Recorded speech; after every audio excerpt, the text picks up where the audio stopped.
तब देवता दैत्यों पर विजय प्राप्त करके बड़े आनंद में उत्सव मना रहे थे। तो देखा भगवान ने कि इनको अहम हो गया है कि मैं बलवान हूँ और मैंने दैत्यों पर विजय प्राप्त की। तो सभा के सामने भगवान एक यक्ष रूप में प्रकट हुए।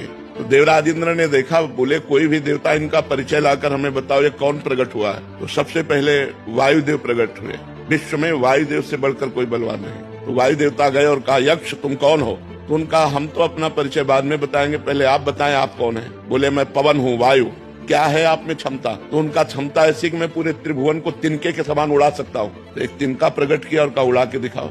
अब वायु देवता से तिनका उड़ाने की बात, वो तो ब्रह्मांड उड़ा दे, लेकिन तिनका नहीं उड़ा। कहा पूरी ताकत लगाओ। वायु देवता पूरी ताकत लगा के हार गए। तिनका ऐसे से ऐसे नहीं कर पाए। आए और बैठ गए। देवराज इंद्र ने कहा कौन है? बोले असमर्थ रहा उनका परिचय प्राप्त करने में। दूसरा देवता अग्निदेव प्रकट, उनके पास गए।